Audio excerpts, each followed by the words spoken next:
So hi guys, welcome back to our channel for this video and for this vlog. So ayan, kwentong home credit muna tayo ngayon. So ayan, so ano ba mangyayari guys kung hindi po kayo makapaghulog sa inyong cash loan or item loan? Yung item loan is cellphone or etc.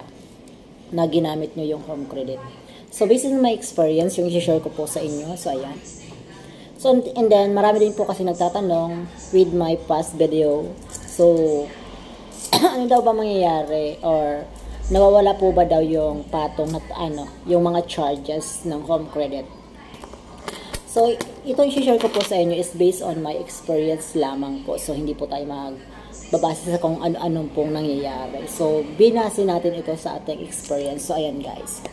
So sa ko kasi meron akong cash loan and then naabil ko yung home credit and meron akong cellphone loan. So ayan. Sa cellphone loan, so na-default din ako doon ng isang actually hindi pala isa, bali 3 o 4 ganon.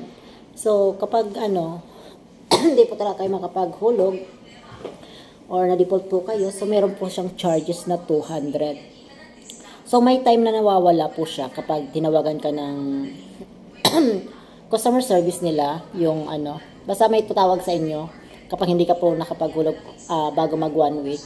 And then yun, pag nagtawag po sila para mawala po yung nyo is kayo, magsisettle kayo ng araw. Dapat mga 1 week lang po yung sasabihin nyo para mawala po yung charges na 200. So kahit po sa cash loans, ganun din po siya. So 200 po yung yung penalty or yung charge nila kapag ikaw ay nade-default. Pero nawawalan po yan once na sila po ay tumawag at nakiusap ka at maganda po yung kumbaga maganda yung valid reason mo. So ayan.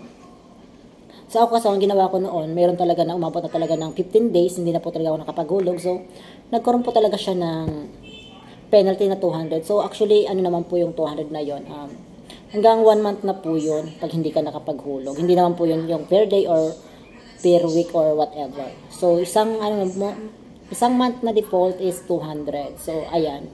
So ang ginawa ko nung na-default na talaga ako, yung meron na talaga siyang patong. So isinabay ko na yung pangalawang hulog ko sa ayan. Every month po yung alam ba hindi ka naman nakapaghulog ng dalawa. So magiging 400 na po yung penalty mo doon sa sa bill mo po na dalawang default na po yan. So ayan, once mawala nga po yung yung charges, yung gagawin nyo lang kapag tinawagan po kayo, may valid reason po at ma-settle nyo po siya ng base sa napag-usapan nyo. Ako naman dun, yung napag-usapan namin na wala yung ibang ko. Kasi parang iba naman ako nagtawagan kasi nga super gipit tayo. No? So ayan na nga. So tatawag yung home credit, sasabihin ko ayan. So may possible po ba daw na mawala? Tinanong ko sila nga daw. Sabi nila meron, basta ma-settle ko lang ng before 1 week ba yun. Basta meron kaming pizza o araw na pinag-usapan na ma-settle ko po yung bill ko na na-default ako. And then nawala nga po yung yung penalty charge na 200. So ayan, so then meron din po ako na experience na hindi ko na talaga nabayaran siya. Nagka-penalty po talaga ako ng 200. Yun naman ay umabot na ako ng 15 days na hindi talaga ako nakapaghulog. And then ayan.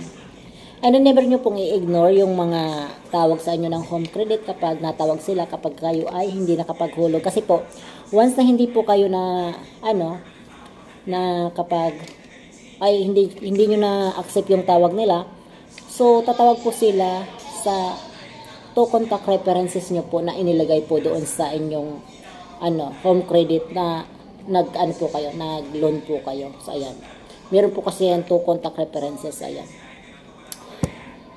And then sa iba naman, sa next naman pag-usapan natin, so marami pang tanong kung nakakapag-loan pa ba daw kapag lagi kang default or may dati kang utang. So ayan, sa next video natin pag-usapan yan. So ayan guys, ito muna for today's video. So don't forget to like and subscribe to my YouTube channel. So kung may comment kayo or gusto kayong tanongin, just comment down below guys at sasagutin po natin yan oral mismo. So ayan, once again, mag-subscribe po kayo at paki-like po na aking video. Thank you, bye-bye.